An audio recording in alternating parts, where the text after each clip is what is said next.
Hello അസ്സാം വലൈക്കും. എന്നും കാണിക്കണ പോലെ ഒന്ന് അടുക്കള പണിയല്ല കേട്ടോ കാണിക്കുന്നത്. നമ്മൾ വണ്ടി കഴുകണ വീഡിയോ ആണ് എടുത്തിട്ടുള്ളത്.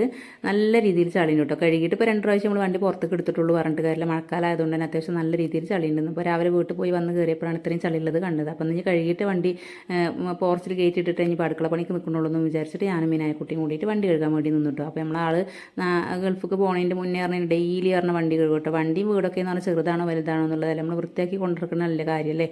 അപ്പോൾ അങ്ങനെ അതാ വണ്ടി കഴുകാൻ നിൽക്കുകയാണ്. നല്ല രീതിയിൽ ചളി കിട്ടും. അപ്പോൾ ഞാൻ വല്ലപ്പോഴും വണ്ടി എടുക്കുള്ളൂ. അത് കാരണം കൊണ്ട് തന്നെ എപ്പോഴെങ്കിലും തുടച്ച് വൃത്തിയാക്കലുണ്ട്. ഇന്നിപ്പോൾ നല്ല ചളിയുള്ള കാരണം കൊണ്ടാണ് ഇങ്ങനെ കഴുകി വൃത്തിയാക്കുന്നത്. അപ്പോൾ നമ്മളോട് ആൾ പറഞ്ഞിട്ടുണ്ടായിരുന്നു പോകുന്ന സമയത്ത് നല്ല ചളിയാകുന്ന സമയത്ത് ഒന്ന് സർവീസിന് കൊടുത്താൽ മതിയെന്ന്. അപ്പോൾ നമുക്ക് ബുദ്ധിമുട്ടല്ലേ എന്ന് എത്തിയിട്ടാണ് പറഞ്ഞിട്ടുണ്ടായിരുന്നു കേട്ടോ. അടുക്കളപ്പണി നമ്മൾ വീട്ടിലത്തെ പണികളൊക്കെ അപേക്ഷിച്ച് നോക്കുമ്പോൾ നമുക്ക് വണ്ടി കഴുകണമെന്നൊക്കെ എന്തോ ഒരു പണിയാണോ അതെ. അപ്പോൾ അങ്ങനെ വണ്ടിയൊക്കെ കഴുകി നല്ല രീതിയിൽ വൃത്തിയാക്കി എടുത്തിട്ടുണ്ട്. തുടച്ച് വൃത്തിയാക്കാൻ കേട്ടോ. നല്ലൊരു മഴ വരുന്നുണ്ട്. അപ്പോൾ ഇനി അധികം ചളി ആവണതിൻ്റെ മുമ്പ് ഉള്ളിൽ കയറ്റിയിടാമെന്ന് വിചാരിച്ചിട്ട് വണ്ടി ഉള്ളിൽ കയറ്റിയിട്ട് അപ്പോഴേക്കും ഒന്ന് ചെറുതായിട്ട് ചാറി. അപ്പോൾ അതുകൂടി തുടച്ചെടുക്കട്ടെ. അപ്പോൾ വീഡിയോ ഇഷ്ടമായി ലൈക്ക് ചെയ്യാൻ മറക്കരുതേ.